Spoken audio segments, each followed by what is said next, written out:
The things of earth stand out like a candle to the sun. Behold the Father's heart, the mystery He lavishes on us is deep, cries out too deep.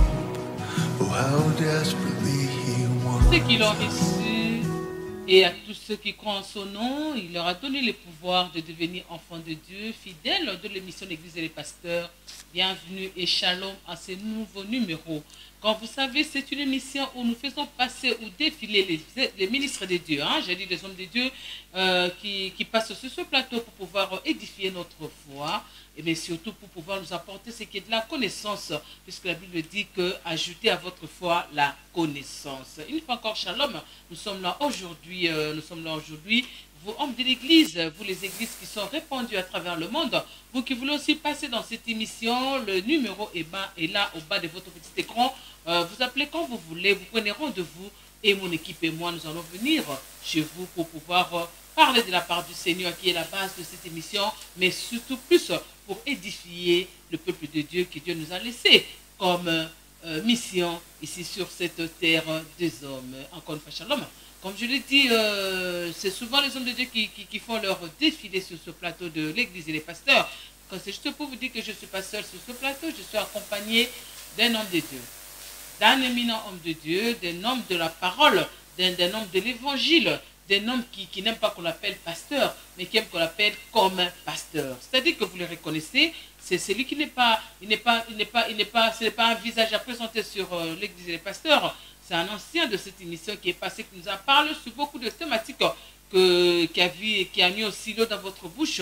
Vous aviez appelé, vous aviez apprécié, vous avez critiqué, vous avez donné votre commentaire sur ce qu'il avait parlé sur ce plateau de l'église et les pasteurs. Il s'agit du pasteur Zéphirin Poba, qui est l'administrateur de l'université de la foi chrétienne, qui est sur l'avenue Kivu, la numéro 253 à Bandal. Cette fois-là, c'est à Bandal, Bandal Adoula. Voilà, référence Bakayaou. Dès que vous arrivez vers l'arrêt Bakayaou, vous demandez avenue Kivu, là, on va vous montrer, là où se trouve l'université chrétienne de la foi, là où le pasteur, comme pasteur, Zéphirin Poba est l'administrateur. Je sais qu'il travaille avec un homme de Dieu que tout le monde connaît. Il travaille avec notre évangéliste Roger Baka. C'est avec lui qui dirige cette université. Mais c'est vrai qu'il y a quelques minutes en français dans l'émission Nabiso, mais c'était juste pour vous dire que Toye, pas une abino, na thématique Nabiso Asika, oh Tokolobela Lelo, les thématiques Moko, et tout ça va débat. La thématique Moko, Tolobelango, même les hommes de Dieu, bazo beta na mitou. Et cette thématique, on sait que même si les bosso, qui biso, reconnaître sous bisoté, ceux qui n'ont pas la quitalité, ceux qui n'ont pas la quitalité, mais il y a comme un niveau, il s'agit juste de la thématique qui dit qui est un père dans les assemblées de sang. Maintenant, on te benga papa, papa nanga, oh papa nanga, oh kaka, oh papa nanga, oh papa nanga, oh papa naye, oh papa naye. Qui est-ce qu'on peut appeler un père? Nakatia, assemblée de Dieu. C'est avec ça que nous allons partager avec le pasteur Zéphirin Poba sur ce plateau. Je m'en vais, je le salue et je le dis, soyez les bienvenus, pasteur Shalom. Merci, Shalom. Na sepeli misusu koyana etando oyo. Cinq télévision ezali canal oyo permettre biso na université de la foi chrétienne to zwa batu baya esika Yesu. Dikanzamba pambola banso baza kolanda biso to ko décevoir binote. La Bible et l'eau comme soyez tous bénis. Université de la foi chrétienne, pas une université chrétienne de la foi. Non, non, non. Université de la foi chrétienne. Là, nous enseignons les fondements de la vie spirituelle du christianisme. N'a beaucoup, c'est-à-dire beaucoup. Le RDC est la constitution. En réalité, christianisme pèse la constitution. Ce qu'on y a dit fondement, voilà, donc au tambour là. Christianisme est la constitution. Et ça dit en quatre sortes que tu es. Merci beaucoup, pasteur Zéphirin Poba. Nous aussi accompagné de notre frère Bivor Jonathan. Lui va commencer à nous aider pour la lecture. Il y a un verset, peut-être un peu moins dans le cadre de puisque eux, ils ont vraiment, donc, vous voyez, nous, l'église, parce que nous avons vraiment verset sur verset. Il est écrit, il est aussi écrit. Alors, nous découvrons ensemble, pasteur Boba, mais on a Frère Nabiso Bivor, Jonathan, bonjour. Bonjour, Maman Sylvie. Vous allez bien? Très bien, par la grâce de Dieu. Merci beaucoup. Nabiso, je te peux continuer. Mais la thématique Nabiso et le Béli, qui est un père dans les assemblées de saints. Alors, pasteur, pour toquer dans la question Nabiso, tu as une question à poser dans la thématique Nabiso. Qui est d'abord un père dans les assemblées de saints? Merci pour Motuna. Qui est un père dans les assemblées de saints. Mais le col père est en français. Dans ma casse, on a fait le dictionnaire. Père et Inkolobani. Mais dans beaucoup, c'est ce que j'ai compris. Et père, toute personne mal, mobile. Oyo aboti mwana, moko to aboti bana. Yende dictionnaire zobenga père. Ne ba mère pe bazalaka. Ah, ba mère pe bazalaka. Ah mais le père, c'est-à-dire la père, dans le sens il y a paternité. Vous comprenez? Donc c'est-à-dire que ma mère peut sous abota pe bana milimu pe bazalaka. Moi to ko boya ngote. OK. Alors, l'air n'a landi que père azali moto za na mwana moko to za na bana. Sikoyo na kastos mais extension nango pe zali. Na vie courant pe ba mususu pe ba lati kombo ya père. Ezali normal. Na kasi émission to ko pousse na to mona. Mais strictement o ba bengi père fo za na mwana moko to za na bana. Mais soki na côté ce qu'on a Biblia na comprendre que na Biblia elle na ko tenga na mona ba ko présenter nga mibale. Ah bon? Majuscule père minuscule. Mais en réalité, c'est le Père créateur. C'est Dieu. C'est lui qui a créé tout ce qui existe. C'est lui qui a créé Adam. Adam appelle Dieu mon Père. C'est lui qui a créé Dieu mon Père. Donc, l'ignoso, azali papa na biso nyonso. Na kasi toko kota na verset chapitre 4 verset 6. Frère Bivor, pour provini. Verset 6. Éphésiens 4, 6, nous lisons la parole de Dieu. Amen. Un seul Dieu est Père de tous, qui est au-dessus de tous, et parmi tous, et en tous. Donc, vous comprenez que balobi que ça veut dire que pourquoi les messieurs allaient les makaba déjà tout y est baqué à tête qu'on papa mususu ba père mususu mais azali au-dessus de tout, c'est le père. Malachie 2, 10. Malachie 2, 12. 10. Pardon, 2, 10. N'avons-nous pas tous un seul Père? N'est-ce pas un seul Dieu qui nous a créés? Pourquoi donc sommes-nous infidèles l'un envers l'autre, profanant l'alliance de nos pères? Profanant l'alliance de nos pères. C'est comme deux pères, hein? Ah, c'est comme Dieu.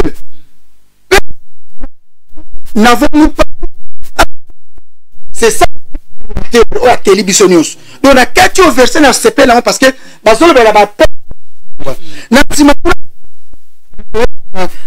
après Babi ne se pas Dieu, pas de Dieu créateur. Créateur, à sa attribution, à sa devoir. Verset 19. Ça veut dire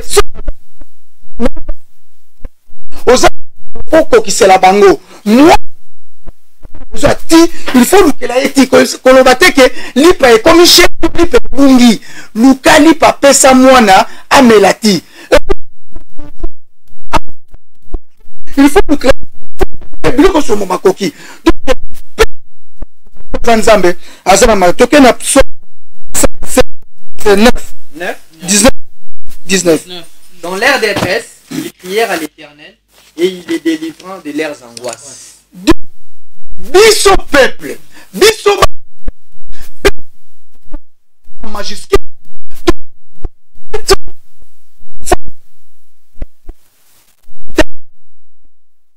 14.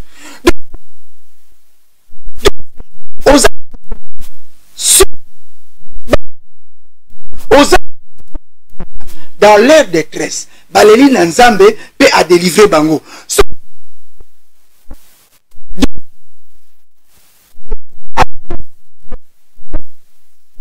C'est ça là.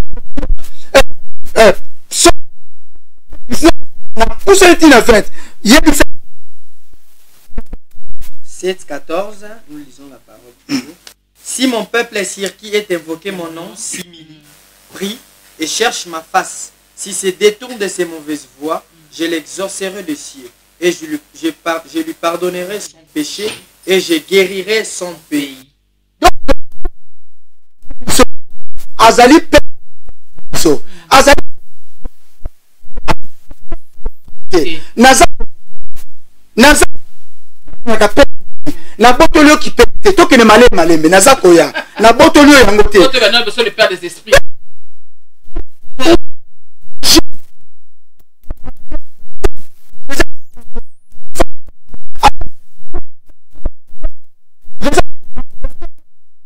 naza ko pimisela ye makambo eza 4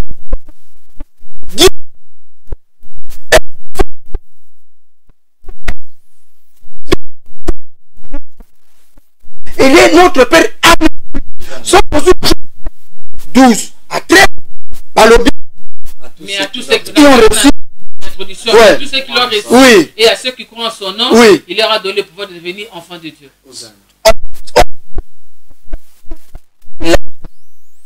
De devenir Ni de sang, Ni de la volonté de l'homme, ni de la chair. volonté de Dieu. Moi na nzambe mais c'est la papa na biso tout ça kolobela yelo na likolo za père en esprit.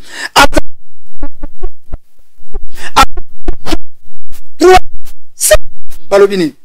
Dieu étant aimé le monde, il a donné son Fils unique afin que ceux qui croient en lui ne périssent point mais qu'il ait la vie éternelle. Donc Dieu biso apesi biso wana koki abati sur na psaume 7 na psaume 91 eza bisike belé donc nzambe apesi biso makoki donc azali kaka père ya père te mais aza ko protéger biso na pesi kaka biloko misato Jean 3:16 azui mwana na ye akufa pona biso nazui susu psaume 5 tangango mobimba nazui susu psaume 91 tangango mobimba donc maman Sylvie les toujours ba père Oyo azali père créateur de tout ce qui existe. C'est le père en majuscule. Mais ce que tu poussani, na minuscule pe na moni bazolo makamba père. Bazolo nos pères, nos pères, nos pères. Mais avant la komana, yebaka ke nzambe ye moko azuna no Abraham.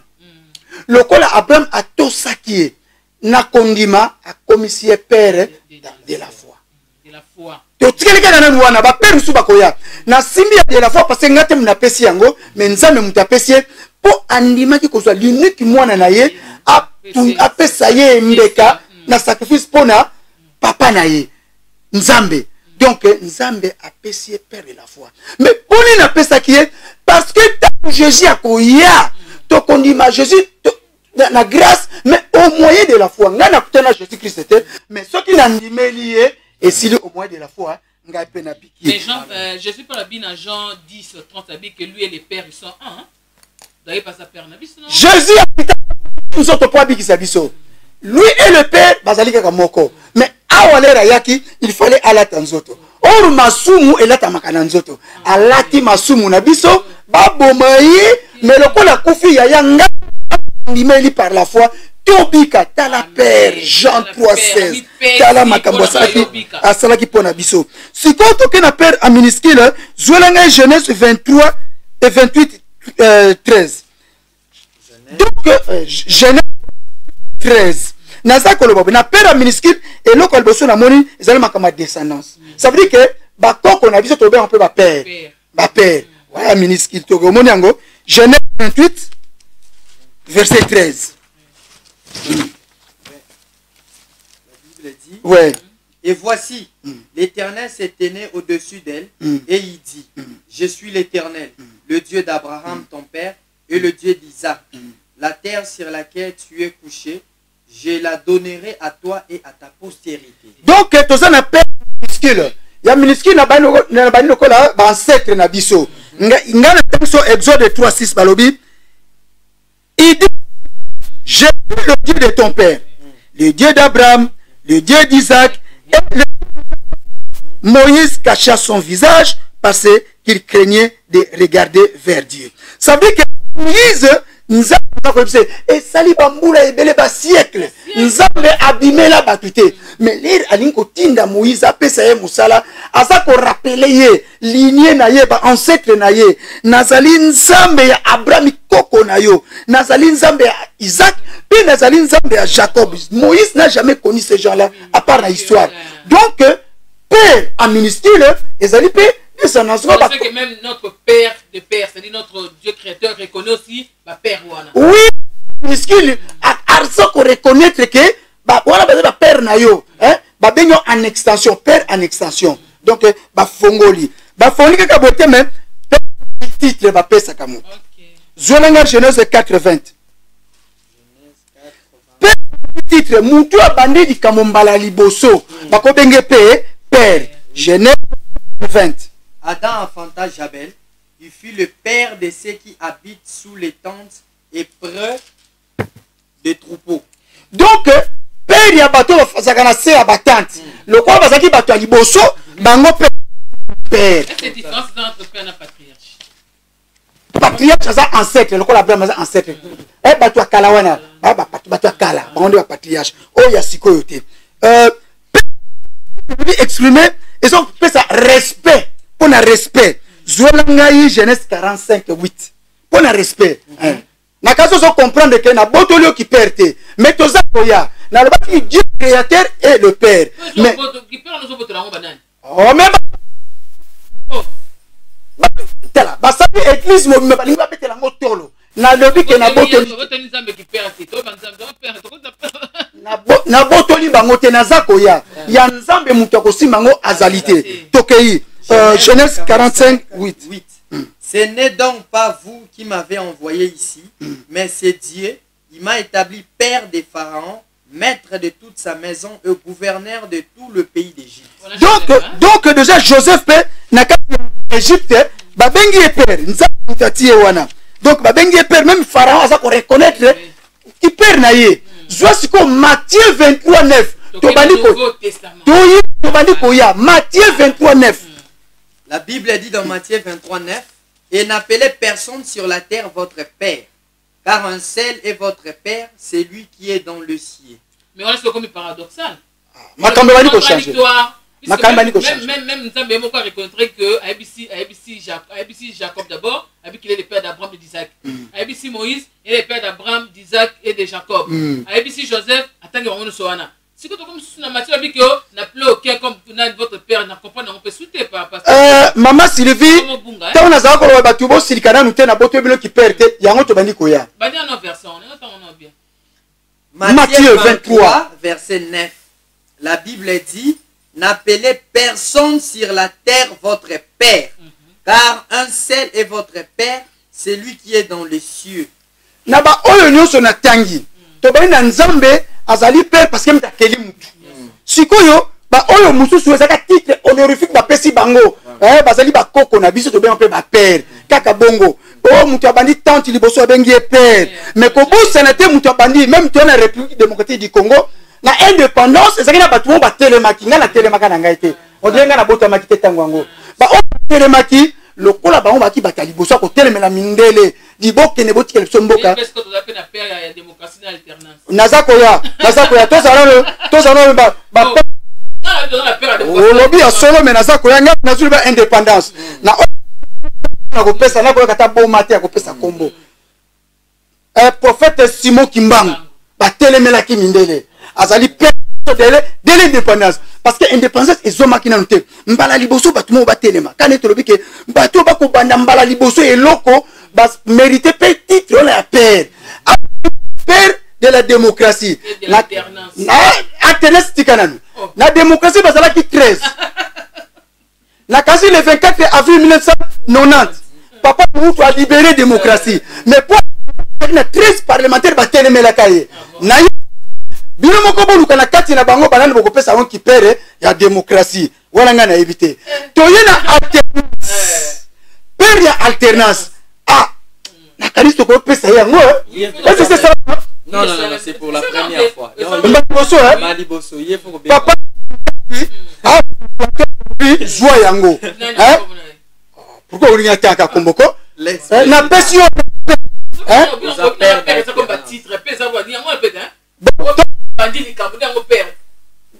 na pesi yo yango hein papa Joseph Kabila zwa yango alternance yo mutu aliboso ele kamalamu ele kamabe ezali yonde non moi comme ça les père de l'alternance tout côté on va père baptiste mais toki na père babi mutu moko tie ko benga père si c'est celui qui est dans le ciel na tosi mama Sylvie papa Kabila yonde père ya alternance biso ba passer to sala ka politique te so na tango monaki ba passer kuna babunga kanzela biso sala ka politique te mais na fandia wana lielo kwa mutu te na pesi yango za père ya alternance to pousse zwa lisusu 1 Timothée 1:2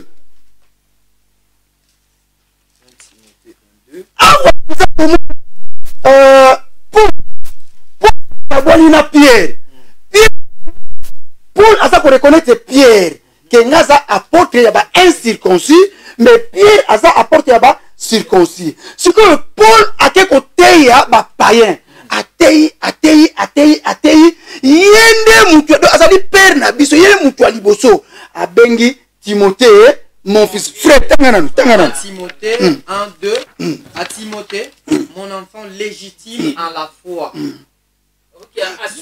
Donc à souligner en la foi foi nini foi ça Matthieu ya te ya kié Matthieu Jésus-Christ a enseigné personnellement Paul voir même Pierre a ça ko ba ninga na ye que makambo yo Paul a ça côté c'est difficile pour nous comprendre basa ko reconnaître na Paul azali père pour na Timothée ba on so ba enjamber balandi Matthieu bazali pédo bazali bana enfin par rapport ya Paul ce qui te pousse ani to jusqu'oyo ba connotation to ko ba connotation na yebi ko tuna no banani ba père na mboko yo to ko ya ba connotation na zulu ko la père spirituel. Qui est un père spirituel? On parle de spirituel, des choses immatérielles, bien qu'on va simbakate. Frère, comprendre ngai. On est peut échapper na contrôle physique. Makambo spirituel ba mona kango na misute. Vraiment. Déjà na na pousse na biso que père spirituel ba mona kai na misute. Ozana. Ce qui on benga père spirituel limbi sangai, hein? On ne touche pas ezali makambo ba mona kate. Voilà on a ça d'accord na yoté. Un père spirituel quand on dit des choses qui touchent quoi? Et tout ce qui échappe au contrôle physique. Voilà. Mais là c'est spirituel aussi, ma paranga. Pas on benga père spirituel. Parce que menga ozali a molimo, on a so comprendre on na bomoto, tu n'as comprendre on a ki molimo, on a benga père. Ozana, makambo yo lobi ozana raison. Mutu ate yangai, hein? Na benga père spirituel. Est-ce que yé mutu? C'est ça le problème. Ote ngai, aussi si Bible nyoso, olukina ba Bible nyoso. Est-ce que na bongwami question? Mais ça peut dit que comment est-ce que ba koyeba évangile so koyeli bango angote. On mutu elinga évangile. Aïsna que Yesu nazali mo koso mo bikisi. Ngai na landier acte na la sama kona de l'acte na fermissement tout là. Cela je l'appelle pas un père spirituel. Vraiment. Na zongele su mama na lobi hein. Ote ngai. Mais po motema na ngai ndima makambo wana ezali yote. Toluka. Titeur.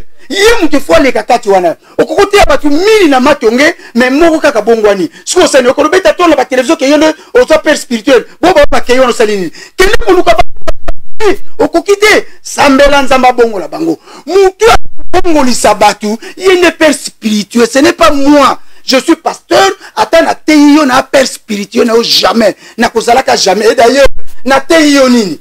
Si message ya politique na te yonini c'est les 4 évangiles mais na yene lo ko sikate mama na ngai mato to benga onani enseignant OK benga onani to bati to benga onani réponse ekoya ezali d'ailleurs na émission ele kaka olobaka yango lelo na kobimisango papa lukelanga Hébreu 13 17 7 Hébreu tokena Hébreu 13:7 tokena 13:7. Souvenez-vous de vos conducteurs qui vous ont annoncé la parole de Dieu. Considérez quelle a été la fin de leur vie et imitez leur foi. Zolango sur Hébreu 13:17. Bato maloba nzambe ba conducteur. De vos conducteurs qui vous ont annoncé la parole de Dieu. Baza ba conducteur mais babatima kamba foi awa. Hein? Hébreux 13, 17, au Komonango. Obéissez à vos conducteurs et ayez pour eux de la déférence, car ils veillent sur vos âmes comme devant en rendre compte, qu'il en soit ainsi, afin qu'ils les fassent avec joie et non en gémissant, ce qui ne vous serait d'aucun avantage. Donc, pour la tei maloba ya Nzambe, nazali conducteur, na tenge parole na conducteur ya mutuana.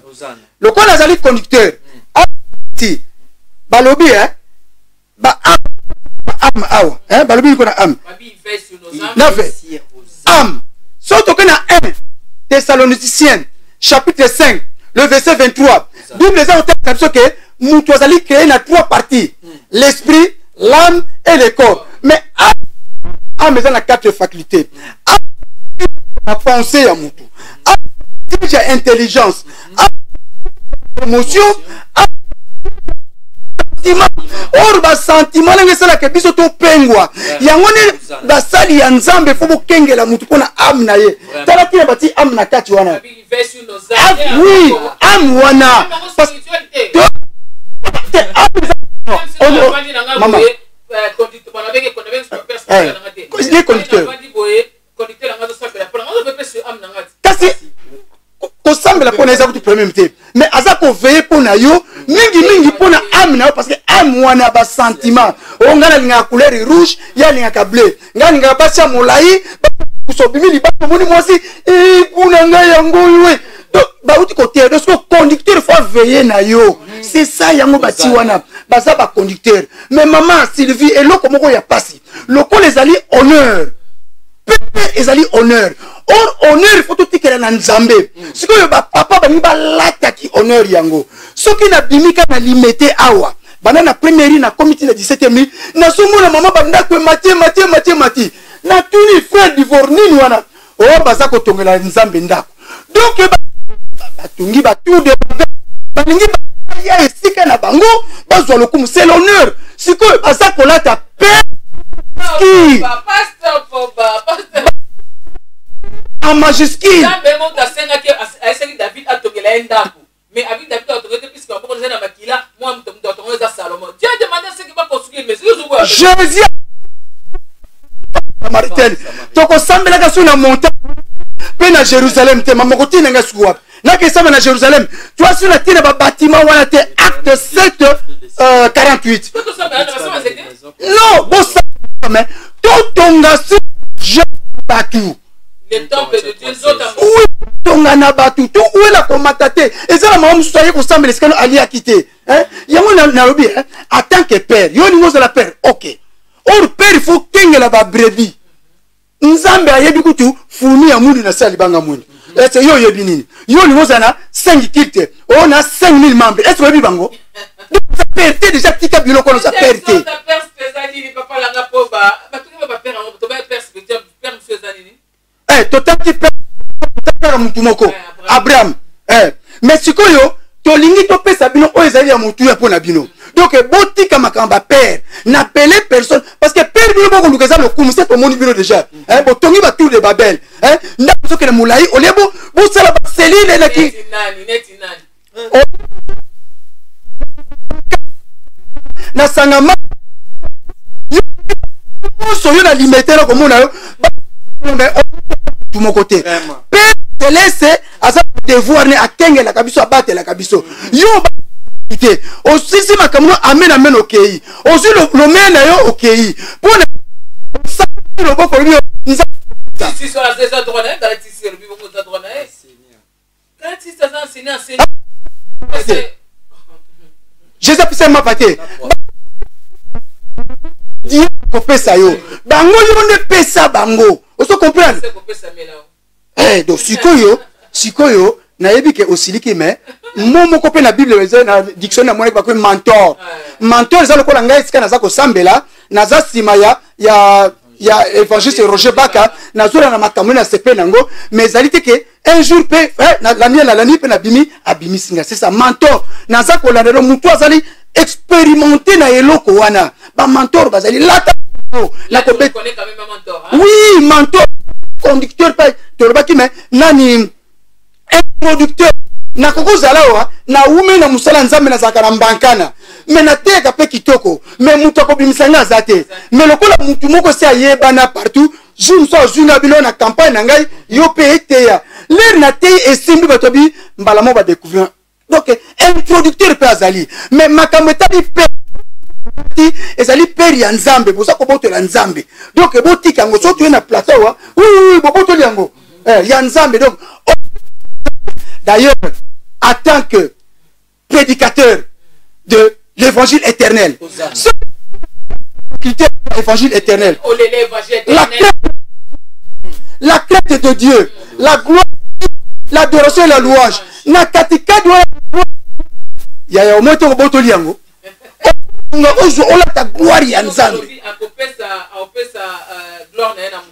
oui akabaka ngote c'est ça akabaka gloire na yena mutute gloire zaka ya yemoko donc il faut comprendre que na yewa pona boto no qui perte mais ozali conducteur d'ailleurs na kaso so comprendre ngaka lelo okoko diviser église le que ba tous za libanda kuna na ebite ça ne vaut même pas la peine on tourne ici ba tu bamsu libanda et comme tout de Babel nza akotia confusion akopanza bango parce que oza seko na sekote tika ba selile ba tu va sambela mama tika ba selile ba tu va sambela vraiment en tout cas tozo koba kana ozali qui est un père dans l'assemblée de ça avec le pasteur comme pasteur Zéphirin Poba qui est l'administrateur de l'université de la foi chrétienne aux 243 avenue Kivula na commune ya Bondal Adoula. Mais avant tout Koba on a ça quand même nos monké il y a l'église Ben de Dieu avec l'évangéliste Ernest Mongu oh il y a un peu ça na Kivula cette fois nous trois mais na commune ya Kintambo référence dans les alliés maison Bungu on a la vélodrome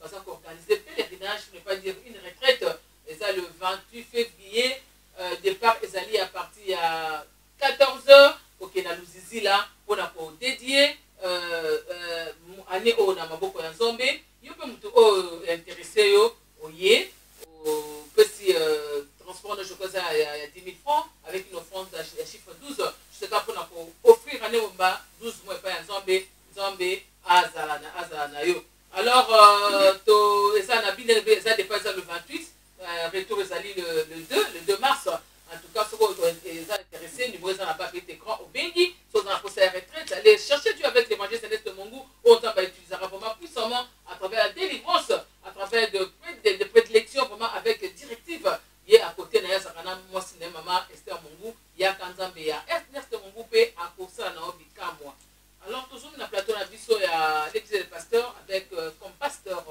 Zéphirin Poba autour de Bela Ozali qui est père dans une assemblée de saints. Tu es déjà père spirituel, tu es père de la foi. Troisième sorte, tu es père des papa. De la foi, tu es Abraham. Spirituel, tu es Simotote. Saint-Esprit. Être vivant, tu es Simotote. En tout cas, na kasi pona ba père, tu es sukura mezulanga Esaïe 42:8. Esaïe 42:8. Esaïe 42:8. La Bible dit je suis l'Éternel. C'est là mon nom. Je ne donnerai pas ma gloire à un autre, ni mon honneur aux idoles. Nzambe asa koyebisa polele ke lokola père wana ezali honneur pona ye akokabula moto za humain ozali mortel lobi okokufa ayo yo lingi bato so bengo ba père ba bengo père soko kufi ba comme orphelin de père ba duki père mususu mais biso Jésus akufa assez quoi donc bazali ka kozala donc bima na makambo wana ba pesi biso comme orphelin. La question est que chrétien on rose dans la père combien? Et ça en réalité monsieur Zali. Maintenant ça yosa conducteur dans la scène le banzamba. Bisinga osinga ba Yesu comme Seigneur et Sauveur. Na yambiye na fond na sema corona yo. Mais c'est fait que na se déplacer, na quelle place mususu. Dans la poste le banzamba, na ko somme l'église mususu. Est-ce que c'est pour autant na benga pasteur on appelle père nangai, on a benga conducteur nangai? Na yebite. Te aza encadreur na yo. Aza pe conducteur parce à côté le banzamba ko bakisa yo. Mais loko ya motuya biso to le bana université de la foi chrétienne, soko sali 3 séances et ko yebi ko sambela te. Il faut vérifier dans bakoko na auto famille, hein? Parce que il faut yo c'est déjà une année, on sali 5 ans l'église wana. Depuis ba comment limiter yo ko makuna. Mais comment il est là kolela. Tu ne seras jamais orphelin. Non. Mais c'est la caté où se détruit mbula na mbula comme ça sur épisode ce qu'on nous le film on a moi dona beja épisode si la caté hein donc ça pour détruire le cola dona beja donc ils la caté la kisa batu mosala nzambe kokangama na batute. Bible lobby, enseignez-les tout ce que je vous ai prescrit. Tel ça bango bongo ba kene basala. Donc na zongeli na Ephésiens chapitre 4 verset 11. Tina 12 tanga na Ephésiens 4 verset 11 tina 12. Tozana rôle ba établir ba apôtre, ba établir ba prophète, ba établir ba évangéliste, ba pasteur na ba docteur. Mais c'est pour la musala moko bo, c'est pour comme perte. Il a donné les uns comme apôtres, okay. Les autres comme prophètes, ouais. Les autres comme évangélistes, ouais. Les autres comme pasteurs et docteurs. Ouais. 12. Pour le perfectionnement des saints en vue de l'œuvre du ministère et de l'édification du corps de Christ. Bati wana oluka batalo moko pe mususu bakola pe babima soki oza mentor na ngai yeba ke lobe faut se fasenga na leka wana ya ko benga ba papa balingi kolongwa te na kati ya mboko to wana makambo mibale bebisi makambo awa. D'abord la prêtresse église na ba politicien mais kamibale ko tula na mususu ya makambo mibale bebisi makambo mboka ezali kamibale biso basala nzambe surtout ba ene ba ki liboso ba bebisi mama balingi kotika espace te. Il faut la vivant na yo, il va muta ko remplacer na yo. Moïse déjà si Alexa qui a Josué. Mais bangote, awa ngana lingi yo na za simana ote ya kabien oza mentor na ngai. Mais yaya muko msusu, yeba ko se fa sengela leka. Balingi te batu ba leka, balingi ti ba ko kufa. Ezala kate. Ezala kate. Ba komo tike la bana bango na moi si toi ta famille bah commis de quoi texte monte dans une école primaire le labourer de ses enfants il fit venir ses enfants et leur parla sans témoin l'histoire vous allez ba ta famille pasteur na moi si na banabi ngaza ko kende santé za suma la muté boro to salo e kotika na bato yaka koya na moni yo mais ma vie sacerdoce c'est héréditaire. Moi je vois si l'on peut se poser dans le belango abi sacerdoce c'est héréditaire ba mona ki Aaron et qui ma foute qui na mutu ti ezu bana na nyoso. Comment nous bozobo yango? Ozana raison ko ba sacerdoce lévitique le to zana ngote sacerdoce royal.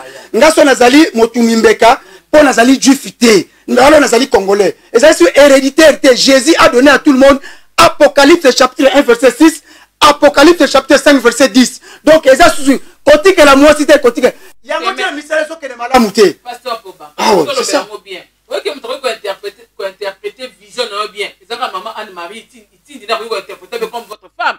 Vous interpréter mais puisqu'à yebi yo bien. Si quoi yo osa la vision na. So ba collaborateur oso que gauche à droite. On dit que la vision na ta salango. Nazongeli. Surtout que bon enseignant non balé pour ça non balé enseignant. Te nazongeli yaza mosungi. Alors ba aitaki waza mosungi aya kosunga nenga na plateau. Azane mosungi lelo wapi? Azate azane mosungi na pesi ombote kuna.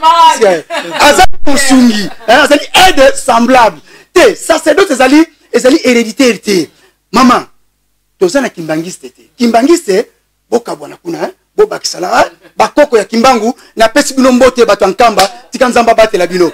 Kula to kota te wana ezali terrain glissant. Mais biso wana Jésus-Christ wana christianisme ezali héréditaire te. Ezali ya mwana mwasi te. Donc il faut former batu na vivant na yo ba successeur faut ba monana. Soki ba ko monana te oko créer mbutu. Na koko tangilo ba ebele ba église ba desi ba msusu na vivant na bango si ba Alexa ja bana bango. Ba msusu ba Alexis donc yango te na biso ke ezali église ne bomimboka sima ba politicien. Kaka deux parties. Donc on tient sur qui est un père dans une assemblée de saints. Oui, naza koloba sikoboy. En tant que na longolio titre qui perte. Ozali conducteur. Banda lelo comprendre que il faut diminuer nombre ya batu. Soko diminuer nombre ya batu, oyi ba kolandela bango. Moïse ezali ko batela ba pate ya bokilo na Jétro. Bazalaki ebele anyoko maki. Mais tel loko akamwa l'air Moïse abimise bana Israël. Tellement que bazalaki ebele, Jétro aye ko zongisela mwasi na bana, mais ayebisi Moïse depuis tongo fandi ono zo swana bato zo sala nini. Okukufa nde Jétro ozalaki sacrificateur ba Madian ayebisi Kabola. C'est Lucas chef de 100, chef de 50, chef de 10, de 20 ndenge wana. Donc yo lokola olingo za la munene père nzamba za likola so mona biso bana na yo bité yo pozwa moi ebele po parce que bokasibi ya peuple ba foule te so ki foule ba za ebele nde respect Kabola batu mtu ba kende kabola bato bango bato donc dit manolia on a bato nyonso wana non problème si mais ça est pas là mon sacrificateur 9 verset 7 balobi nini mutu apesa selo motema na elingi 10 mone ezaki akala sikoyo bakopesa oyo ya koleka mutu aza na 100 000 francs kabilo 50 000 apesa 10 000 tetela Jésus donc en réalité 10 000 eza mabe mais libéralité eleki yango oza na 100 000 okopesa même 90 000 alie na ngai po nazali conducteur na yo donc kabola teya batu soki tozalaki bomoko nde na quartier na kosamba na église wana na kosamba ta awa mais tozali divisé parce que to changer doctrine mutu na mutu esika baza kosambela eloko moko bakotisi eza kobala na te na bible yango te tozali divisé les églises sont divisées. Les églises sont divisées. Ah, mais babi pe biso pe bana pe tozo ko reconnaître pe ba conducteur na biso te. Biso to reconnaître bango pété. Au contrôle à l'action du banzambe lelo comme ko bois ki sae. On mona ke yo ko lekie, comme ko zo place à conducteur. Non, ngai ne na fandi awa. Obima esika moko za ko tosa moto à l'action du banzambe te na ko zongso na bible la bible. Et ayez pour eux de la déférence. Ceux qui ont ça te zamabe yaya. Toza sima ya basali ya nzambe, baza kotalisa biso makambu, toza komona, toza koyoka, eza kopesa biso leçon, mukolo moko kene quelque part, keba, Luc 16-12 elobi, soki ozo koka kosala malamu tawa, yo pe kuna eske kokoma, bato kozwa bango, bakobimelo ba rebelle. Yaya, totesa, tosa bango, baza ba conducteur na biso. À cause d'un titre comme ça donné un fils, le lot renié papa non. C'est faut quand même qu'il y a aussi les pères du réveil. Réveil, même parce qu'il y a des pères de réveil qu'on doit reconnaître. Il y a des pères de titre, des pères de nid au terme sont les bandés. J'ai aimé introduire ça qui tourne ma case. Alors puis au bord de nana, il faut pas pour reconnaître ma père de réveil. Mais là puis on appelle ça titre mon ko peut toujours diriger plateforme mon je sais pas quelconque. Les lots au boy ma père de réveil. Oui, ma père de réveil. Tobena adi na bala. Na bengi papa Kipiela. Na bengi Kelani. To bengi papa Vernon. Na ipe na la borne. Ba akufa nani pa akufa na adi na bala. Siko tozu loko ba papa Mie apôtre tozu bango. Bamsu pe baza vivant pe lelo. Bato papa na musala. Bato papa na musala nzambe kala. Mais siko yo à l'image exposition ngana salio yo moko bambula soko bambula na père mais ngana kanisi na soko père azali muto amener eloko moko ya sika mais papa mi balo na bani na liboso aidi na bala na papa Kelani bangonde ba yaki na mouvement ya réveil na kanisi okozala d'accord que to élevé aza vivant na mona ki ataki quelque part na zokuna ba image yango papa mère respect attends to kutana te ozali koko na ngai na zwaki ba image na landa kango papa za côté atako mukolo en tout cas ça m'a plu na sepelaki tala ba papa mi bale wana to kotsa bango liboso mais bino ba mususu bolimbisanga ezali na te soki église ba kosanga na ba raisonner nga na éviter pasteur po ba to chité na émission na biso kwa na suka na ene bakaka eloko nini oyo université la foi chrétienne ils ont préparé pour na balanda biso pe ya pasteur mais c'est église les pasteurs ouais université de la foi chrétienne quand to lobaka eza église to ye ko raisonner na autour il y a Psaume 11 verset 3 et lobby quand les fondements sont renversés les justes que ferait-il il y a monté ko raisonner place wana mais to zongi sur 1 Corinthiens chapitre 3 verset 11 et lobby personne ne peut poser un autre fondement c'est ce que les tous à côté là ba fondement ça renversé bamso ko poser votre biloko na bango nde yango frère évangéliste Roger Baka ayaki une idée à restaurer les valeurs spirituelles inversées nde ayena le fondement de la vie spirituelle du christianisme et ça a 4 socles. Total ça a 4 socles. La découverte de ce que l'on est par rapport à Dieu, premier socle. La découverte de ce que l'on a, deuxième socle. La pensée élevée à la hauteur de Jésus et la gestion des facteurs temps ou la loi de la planification. Total ça a mine wana. Mikoloza kwa tozana nini? Les 15 tozana les 15 il y a mois prochain mars tozana conférence moko na Selembao. Toko zonga le quoi mikoloza pour topesa ba détails nyoso na ba heure. Toko passer 3 fois na Selembao.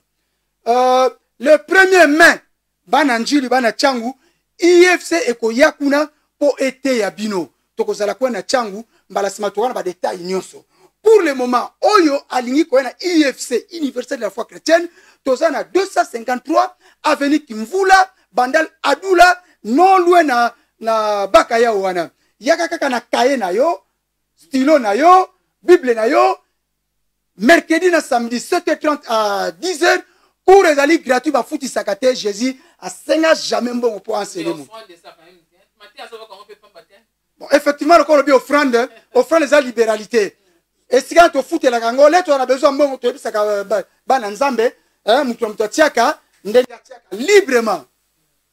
Parce que quand tu vas coordonner na yo, comme tu as appelé na posta abenga yo, nem susu abakisa na lobby, nem susu pe a éclairci, a tout na pe motuna, surtout pour na pe université foi chrétienne. Merci pour na motuna ona, numéro nanga yango yo 099 999 37 91 na bandeli.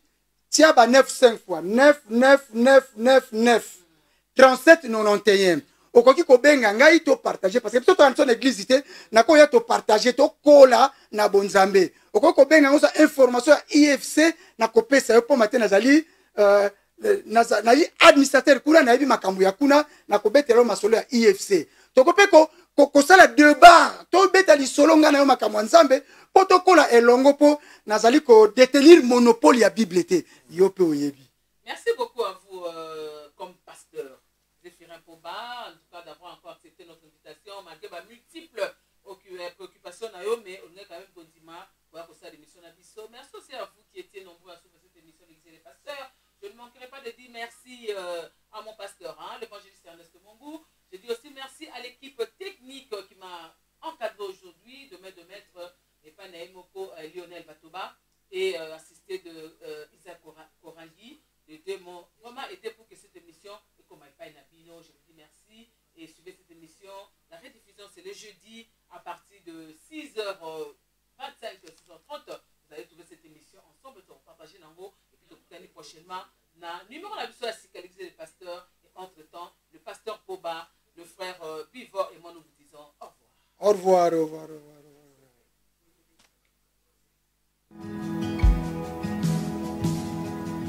The things of earth stand out like a candle to the sun.